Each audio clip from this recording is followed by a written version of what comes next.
బ్రతికేస్తానయ్యా. రాజా నీ సన్నిధిలో నేనుంటానయ్యా, మనసారా ఆరాధిస్తూ బ్రతికేస్తానయ్యా. నేనుండలేనయ్యా, నీ బ్రతుకలేనయ్యా, నేనుండలేనయ్యా, నీ బ్రతుకలేనయ్యా. నీవే లేకుండా నేనుండలేనయ్యా, నీ తోడే లేకుండా నీ బ్రతుకలేనయ్యా. నీవే లేకుండా నేనుండలేనయ్యా, నీ తోడే లేకుండా నీ బ్రతుకలేనయ్యా. రాజా నీ సన్నిధిలో నేనుంటానయ్యా, మనసారా ఆరాధిస్తూ బ్రతికేస్తానయ్యా.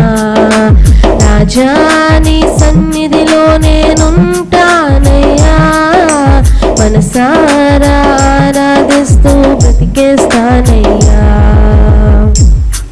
నీ సన్నిధానంలో సంపూర్ణ సంతోషం, ఆరాధించుకునే విలువైన అవకాశం. నీ సన్నిధానంలో సంపూర్ణ సంతోషం, ఆరాధించుకునే విలువైన అవకాశం. కోల్పోయినవన్నీ నాకు ఇచ్చుటకును, బాధల నుండి బ్రతికించుటకును. కోల్పోయినవన్నీ నాకు ఇచ్చుటకును, బాధల నుండి బ్రతికించుటకును. నీవే రాకపోతే నేనేమైపోదును, నీవే రాకపోతే నేనేమైపోదును. నేనుండలేనయ్యా, నీ బ్రతుకలేనయ్యా, నేనుండలేనయ్యా, నీ బ్రతుకలేనయ్యా. నీవే లేకుండా నేనుండలేనయ్యా, నీ తోడే లేకుండా నీ బ్రతుకలేనయ్యా. నీవే లేకుండా నేనుండలేనయ్యా, నీ తోడే లేకుండా నీ బ్రతుకలేనయ్యా. Praise the Lord. Revival voice TV programme చూస్తున్న మీ అందరికీ మా హృదయపూర్వక వందనాలు తెలియజేస్తున్నాం. ఇప్పుడు మా నాన్నగారు బిషప్ కొత్తపల్లి సుధాకర్ పాల్ గారు వాక్యాన్ని అందిస్తుండగా మీరందరూ శ్రద్ధగా విని దైవ దీవెనలు పొందండి. మరి లోకంతో తక్కువ, దేవునితో ఎక్కువ. అదే మన జీవితానికి, మన శరీరానికి, మన కుటుంబాలకి ఆశీర్వాదం. దేవునికి స్తోత్రాలు చెల్లిద్దాం. మరి ఈ 40 దినాలు ఈ యొక్క లోకంలో ఉన్న పరిస్థితులను బట్టి మరి వార్తలు మనం వింటూ ఎక్కడ చూసినా యుద్ధాలు. మరి ఇజ్రాయెల్కి లెబనాన్కి యుద్ధం జరుగుతుంది, ఇజ్రాయెల్కి ఇరాన్కి మొన్నటి వరకు మరి హమాస్కి వాళ్ళకి యుద్ధం జరిగింది.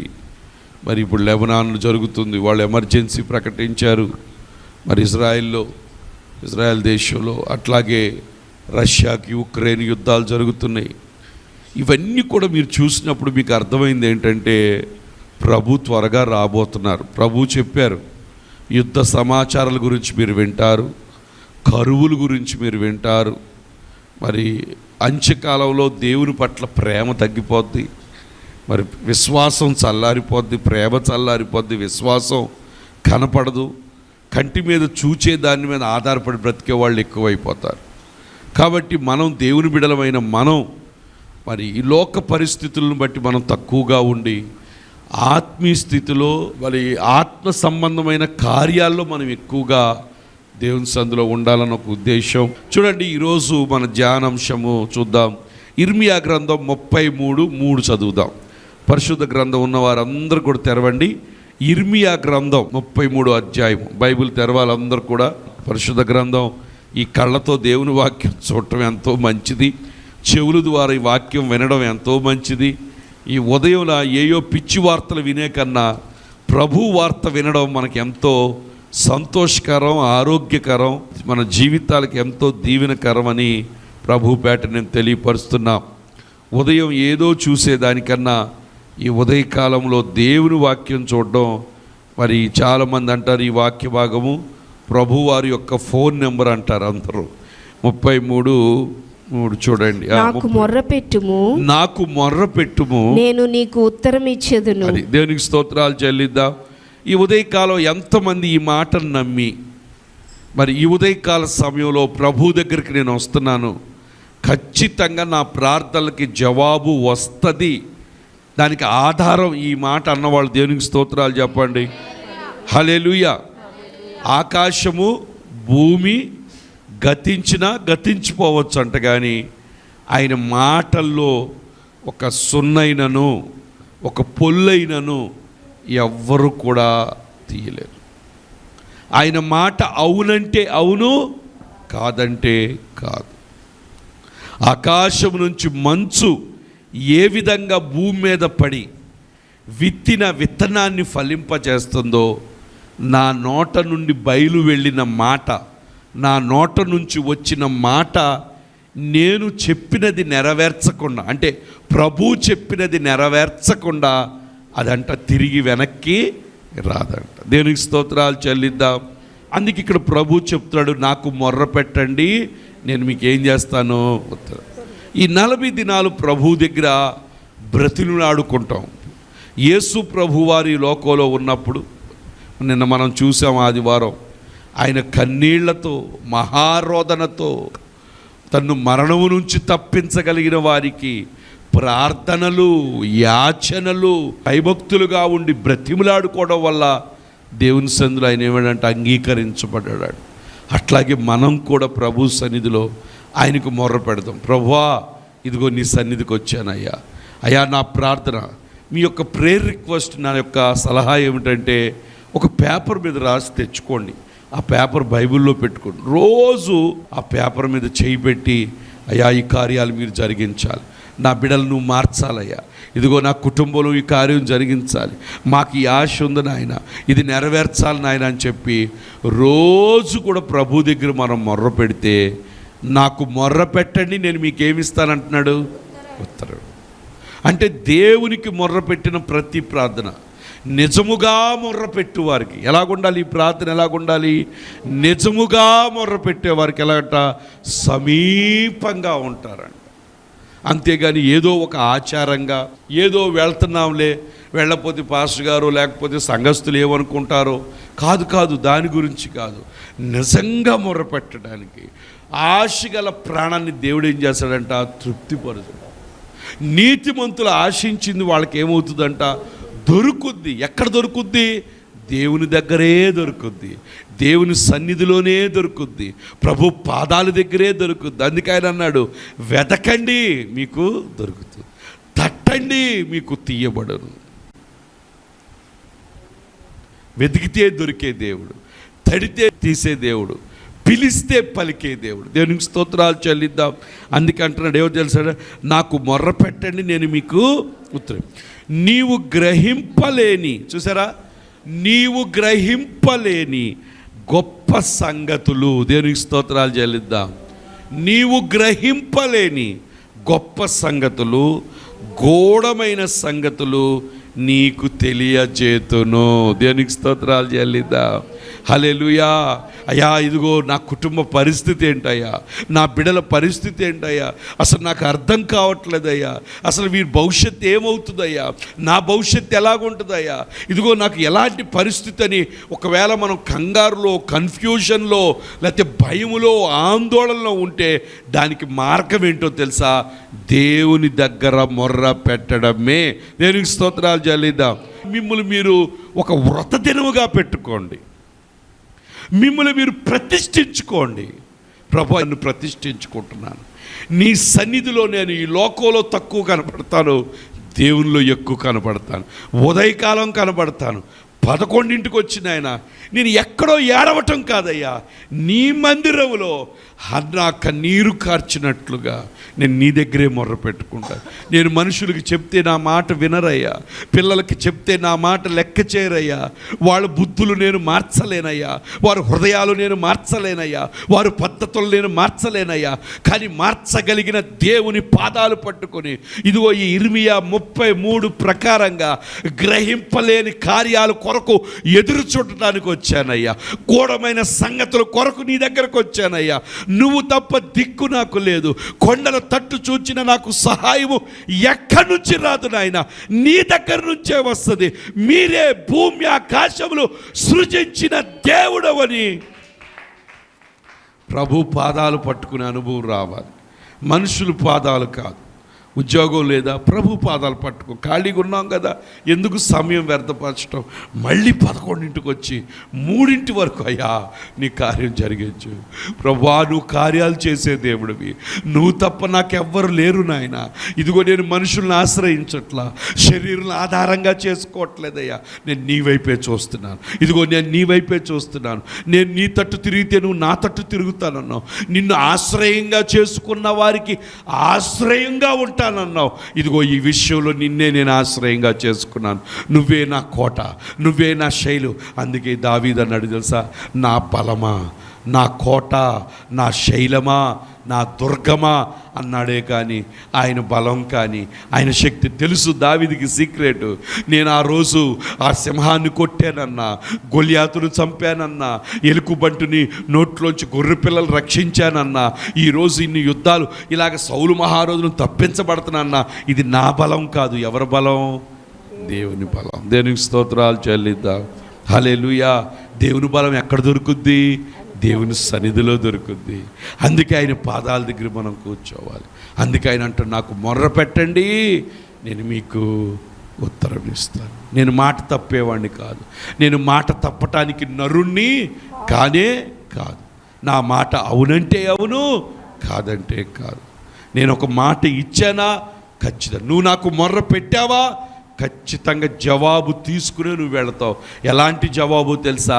నువ్వు గ్రహింపలేని జవాబు, నీ బుర్రకు అందని జవాబు, లేకపోతే గూఢమైన సత్యాలతో కూడిన జవాబు నేను ఇస్తాను. ఎందుకంటే మన దేవుడు జవాబిచ్చే దేవుడు. దేవునికి స్తోత్రాలు. ఆయన మాట్లాడే దేవుడు. ఎందుకో తెలుసా? ఆయన సజీవుడు. ఆయన నీతో మాట్లాడుతున్న దేవుడు. ఎటువంటి పరిస్థితి కూడా నువ్వు వెళ్ళినా ప్రభు పాదాలు పట్టుకున్నవారు ఎవరు కూడా ఓడిపోయిన వారు లేరు, ఎవరు కూడా సిగ్గుపడిన వారు లేరు. ప్రభు పాదాలు పట్టుకొని వారు తల పైకెత్తిన వారే కానీ ఎవరు కూడా తల దించుకున్న వారు లేరు. ఎందుకంటే మనం సేవించే దేవుడు, మనం ఆరాధించే దేవుడు ఎవరో తెలుసా? సజీవుడు. ఆయన మాట్లాడే దేవుడు, పిలిస్తే పలికే దేవుడు, నీ ప్రార్థనలు వినే దేవుడు, నిన్ను చూచుచున్న దేవుడు. భక్తుడు అన్నాడు, నా నడకను పడకను పరిశీలన చేస్తున్నావు. నేను కూర్చోవడం తెలుసు, నేను నుంచోవడం తెలుసు. ఆయన కన్నంట భూలోకమంతా సంచారం. నేను నమ్ముతున్న ఈ ఉదయకాలంలో ఆయన కనుదృష్టి మన మీద ఉంది. దేవునికి స్తోత్రాలు చెల్లి. ఆయన మనల్ని చూస్తున్నాడు.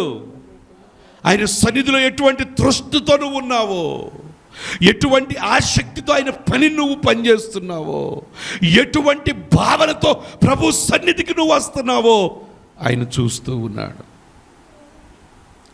కాబట్టి మన తృష్ణను బట్టి, మన దాహాన్ని బట్టి, మన ఆశను బట్టి, మన యొక్క ఆలోచన బట్టి ప్రభు ఏం చేస్తాడో తెలుసా?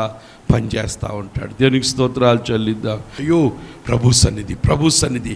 ఆయన బలిపీఠాన్ని మోయటానికి వెళుతున్నాను. ఆ మందసాన్ని భుజాల మీద మూసుకుని వెళ్ళటం, ఆ యొక్క సిలువను మోయటానికి దేవుడు మనల్ని పిలిచాడు. ఈరోజు ఈ ప్రార్థన ద్వారా ఎవరికి సహాయం జరుగుద్దో, ఎవరికి మేలు జరుగుద్దో, ఏ కుటుంబానికి దీవెనకరంగా ఉంటుందో, ఎవరు ఆశీర్వదించబడతారో, దేవుని సన్నిధిలో ఆయనకు మొర్ర పెట్టే సమయం ఇది. దేవునికి స్తోత్రాలు చెల్లిద్దాం. కాబట్టి దేవుని సన్నిధిలో ఏం చేయాలి తెలుసా?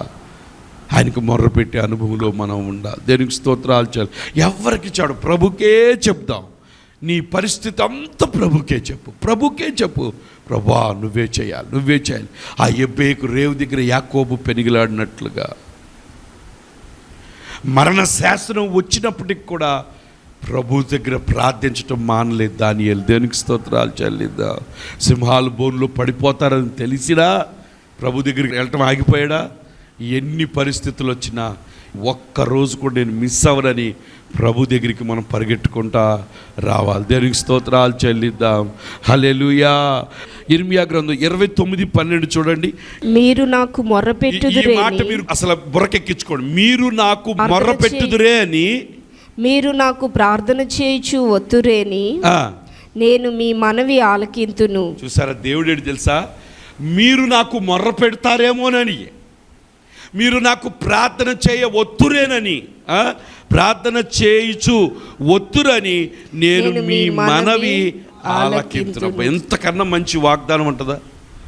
మీరు నాకు మొర్ర పెడతారని, మీరు ప్రార్థన చేస్తూ వస్తారని ఖచ్చితంగా. అంటే ఏంటి తెలుసా, మీ మొరలు మీ ప్రార్థన వినటానికి ఆల్రెడీ దేవుడు రెడీగా ఉన్నాడు. దేవునికి స్తోత్రాలు చెల్లిద్దాం.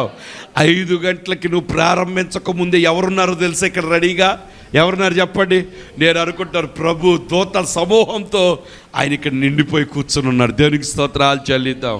అయ్యో నా బిడ్డలు రాబోతున్నారు, నా బిడ్డలు ఏం చెప్తున్నారో, నా బిడ్డలు ఏం మాట్లాడతారో, నా బిడ్డలు ఏం చెప్పుకోబోతున్నారో, నాకు వాళ్ళు ఏం మొర్ర పెట్టబోతున్నారో, వారికి నేను ఏం జవాబు ఇవ్వాలో అని ఆయన ఎంతో సిద్ధంగా ఉన్నాడంట. దేవునికి స్తోత్రాలు చెల్లిద్దాం. ఈ దేవుడు అంట మనకి సమీపంగా ఉన్నట్లు ఈ లోకంలో ఏ దేవుడు కూడా లేడంట. దేవునికి స్తోత్రాలు చెల్లిద్దాం. నిజముగా మొర్ర పెట్టు వారికి ఆయన సమీపంగా. చూడండి, ఈ వాక్యం సరిపోయింది దానికి ఎంత క్లియర్గా. మీరు మొర్ర పెట్ట ఒత్తురేమోనని, మీరు ప్రార్థించడానికి వస్తారని మీ మనవి నేనేం చేస్తాను? ఆలకిస్తాను. ఓ దేవునికి స్తోత్రాలు చెల్లిద్దాం. ప్రియమైన దేవుడు, నేను చాలా 100% కాన్ఫిడెన్స్తో చెప్తున్నాను, మన మొరలన్నీ కూడా ప్రభువు వింటున్నాడు. దేవునికి స్తోత్రాలు చేయాలి. అందుకే చాలాసార్లు ఒక్కోసారి ప్రవచనంతో మాట్లాడి దేవుడు చెప్తాడు, నీ ప్రార్థనలన్నీ కూడా నేను వింటున్నాను. నిజంగా వాక్యం సరిపోయింది కదా. దేవునికి స్తోత్రాలు చెల్లిద్దాం. మనం చేసే ప్రతి ప్రార్థన కూడా ఆయన వింటున్నాడు. కాబట్టి ప్రతి ప్రార్థనకు కూడా ఆయన ఏం చేస్తాడు? జవాబు ఇచ్చి తీరతారు. దేవునికి స్తోత్రాలు చెల్లిద్దాం. హల్లెలూయా. కాబట్టి ప్రభు జవాబిస్తాడని తెలిసి ఆసక్తితో మనం ఏం చేయాలి? ప్రభు దగ్గర మొర్ర పెట్టాలి. తెలుసు ఆయన జవాబు ఎప్పుడు ఇవ్వాలో ఆయనకి తెలుసు. ఆయన ఒక్క నిమిషం ముందు రారు, ఒక్క నిమిషం ఆలస్యంగా రారు. ఎప్పుడు రావాలో ఆయనకి తెలుసు, ఏం చేయాలో ఆయనకి తెలుసు, ఏ సమయంలో ఏమి సమకూర్చాలో ఆయనకి తెలుసు, ఏ సమయంలో ఏది ఇవ్వాలో ఆయనకి తెలుసు, ఎలాంటి స్థితి గుండా నిన్ను నడిపించాలో ఆయనకి తెలుసు. ఆయనకు మరుగైన సృష్టం ఈ లోకంలో ఏది కూడా లేదు. ఖచ్చితంగా ఆయన నీకు సహాయం చేస్తాడు, ఖచ్చితంగా నిన్ను లేవనెత్తుతాడు. నువ్వు చేయవలసిన పనేంటో తెలుసా? ఆయనకి నువ్వు మొర్ర పెట్టడమే. దేవునికి స్తోత్రాలు చెల్లిద్దా. మనం చేయాల్సిన పని ప్రభువుకు చెప్పడమే. ప్రభువా ఈ కార్యం జరిగించు, ప్రభువా ఈ కార్యం జరిగించు. మా రాష్ట్రం, మా దేశాన్ని మార్చండి నాయన. అనేకులను రక్షించండి నాయన. నశించిపోయే ఆత్మలు మాకు కావాలి నాయన. నీ కృపతో నింపు నాయన. మా వాడకట్లో గొప్ప ఉజ్జీవం రావాలి నాయన. ఆత్మలు నీ సన్నిధికి చేర్చబడాలి ప్రభువా. ఏ ఆత్మ కూడా నశించిపోకూడదు నాయన. అయా బిడ్డలు నువ్వు స్వస్థపరచు నాయన, నువ్వు లేవనెత్తు నాయన అని దేవుని దగ్గర మనం ఏం చేయాలి తెలుసా? మన సమస్యలన్నిటికీ పరిష్కారం ప్రభు సన్నిధిలోనే ఉంది. దేవునికి స్తోత్రాలు చెప్పండి. అందరు చెప్పండి, మన సమస్యలన్నిటికీ పరిష్కారము ఎక్కడుంది? ఎందుకంటే ఆయనే నీకు జవాబు ఇచ్చేవాడు. మనుషుల దగ్గర ఉందా? మీ సమస్యలు మనుషులు చెప్తే వాళ్ళు నీకు జవాబు ఇస్తారా? వాళ్ళ జవాబు నీకు సెట్ అవుద్దా? అవదు. ఏదైనా నువ్వు ప్రభుకే చెప్ప. అందుకే నాకు మొర్ర పెట్టండి, నాకే మీరు మొర్ర పెట్టాలా. ప్రార్థన ఆలకించువాడా సర్వ శరీరులు ఆయన దగ్గర. ఆయన ప్రార్థన ఆలకించేవాడు. ఎందుకంటే ఆయన సజీవుడు. He is alive. ఆయన బ్రతికున్నాడు. పిలిస్తే పలికే దేవుడు, పిలిస్తే మాట్లాడే దేవుడు. ఎంతోమంది భక్తులు, నువ్వు నిజమైన దేవుడు అయితే నాకు కనపడమంటే ఆయన కనపడ్డాడు. వాళ్ళందరితో మాట్లాడాడు. నా జీవితంలో ఆయన స్వరాన్ని, మరి నేను ఆయన అయితే చూడలేకపోయినా ఆయన స్వరాన్ని వినే అనుభవం నాకు దేవుడు నాకు ఇచ్చాడు. సేవలోని కొత్తగా మధ్యాహ్న సమయం 3 గంటల ఆ ప్రాంతంలో ఆకాశంలోంచి మేఘాల్లోంచి ఆయన స్వరం చెవులారా విన్నాను నేను. దేవునికి స్తోత్రాలు చెల్లిద్దాం. హల్లెలూయా, హల్లెలూయా.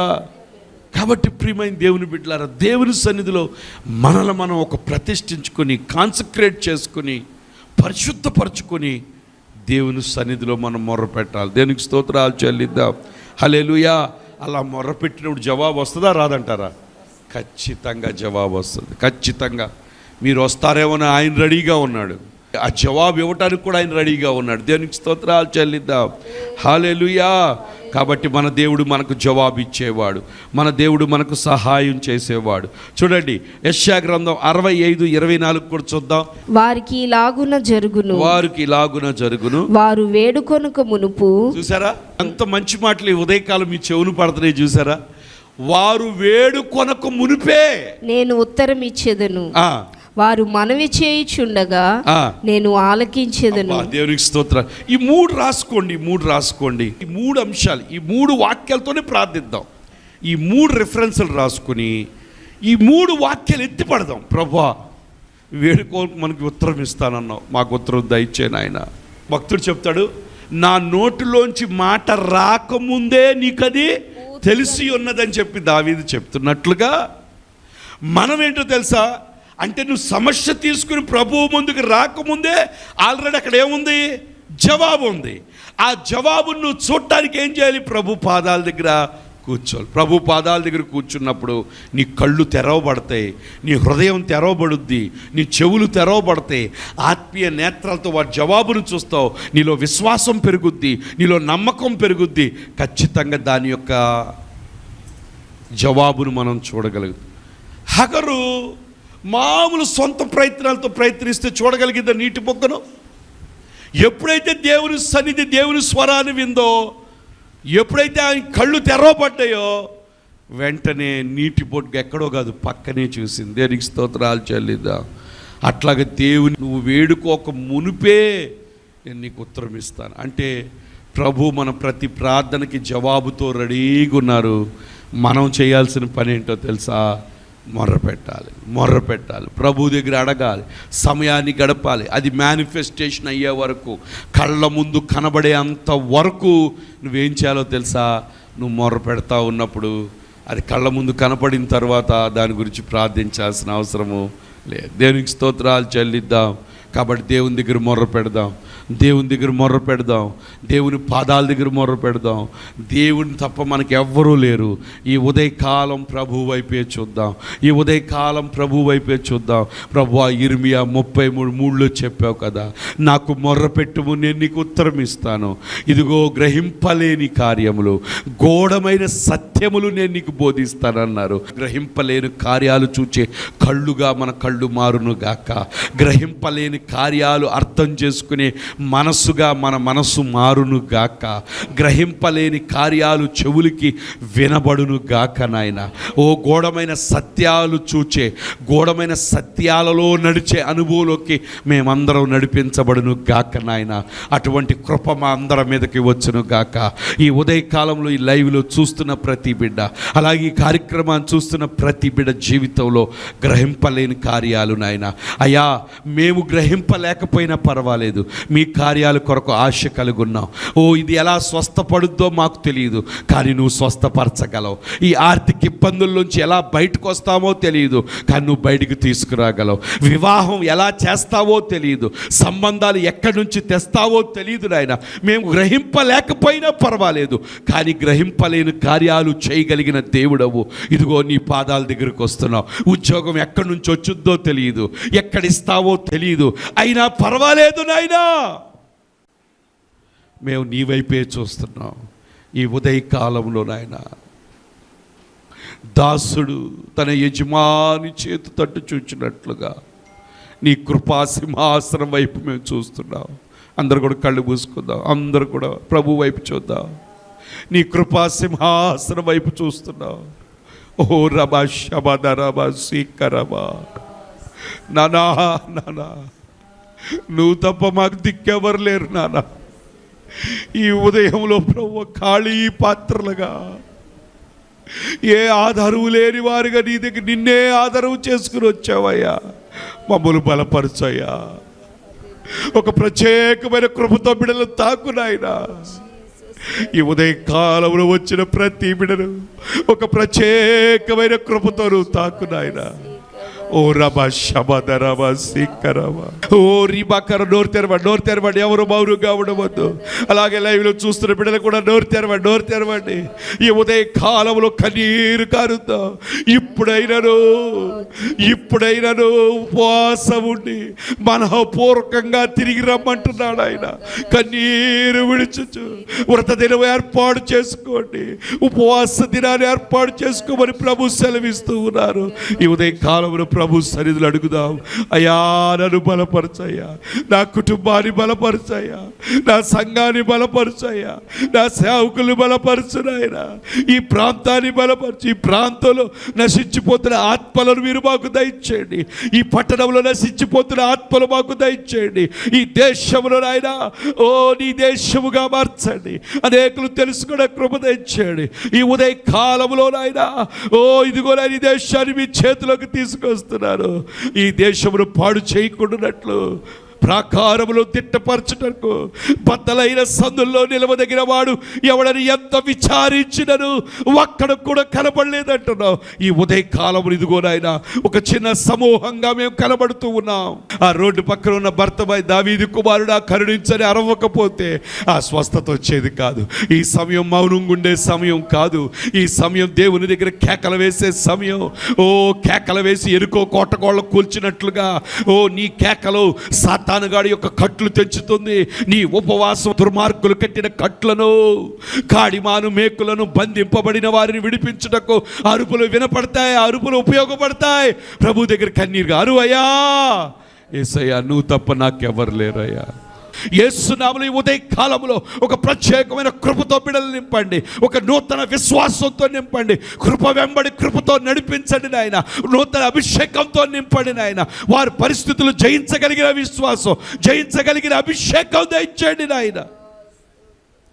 ఒక మొర్ర పెట్టి అనుభవంలోకి బిడ్డలు నడిపించండి. అయ్యా మీరున్నారు నాయన, మీరు మాతో ఉన్నందుకు స్తోత్రం, మమ్మల్ని బలపరుస్తున్నందుకు స్తోత్రం. ఇంకా నీ సన్నిధిలో సాగే బిడ్డలుగుంటా కృప దయచేయమని. అయా ఇదిగో ఈ ఉదయకాలములు మొదటి అయా ఉదయకాలపు ఆరాధన లోకంతో తక్కువ, దేవునితో ఎక్కువ. అటువంటి సమయం గడపడానికి మేము వచ్చుండగా నీ కృప, నీ కాపుదలుంచి నడిపించి బలప స్థిరపరిచి సహాయం చేయమని మీ నామానికి మహిమ ఘనత ప్రభావములు ఆరోపిస్తూ నజరేయుడైన యేసుక్రీస్తు వారి యొక్క నామమున అడిగి వేడుకుంటున్నాం తండ్రి. ఆమేన్, ఆమేన్. యేసు రక్తమే జయం, సిలువ రక్తమే జయం. ప్రవేశించిన సంపూర్ణ విజయము కలుగును గాక. ఆమేన్, ఆమేన్. తండ్రి యొక్క ప్రేమయు, ప్రభువైన యేసుక్రీస్తు వారి యొక్క కృప, పరిశుద్ధాత్మ యొక్క అన్యోన్య సహవాసం మనకు సకల పరిశుద్ధులకు కూడిన ప్రతి బిడ్డకి సదాకాలం దేవుడు తోడయుండును గాక. ఆమేన్. ప్రియమైన దేవుని బిడ్డలారా, ఖచ్చితంగా ఈరోజు ప్రభు మన పట్ల గొప్ప కార్యం చేయబోతున్నారు. ప్రార్థనలో ఏమడిగావో దాని జవాబు నువ్వు ఈరోజే చూడబోతున్నావు, ఎప్పుడో కాదు. ఈరోజే దేవుడు ఇవ్వటానికి రెడీగా ఉన్నాడు. ఆ విధంగా దేవుని సందులో సాగిపోదాం.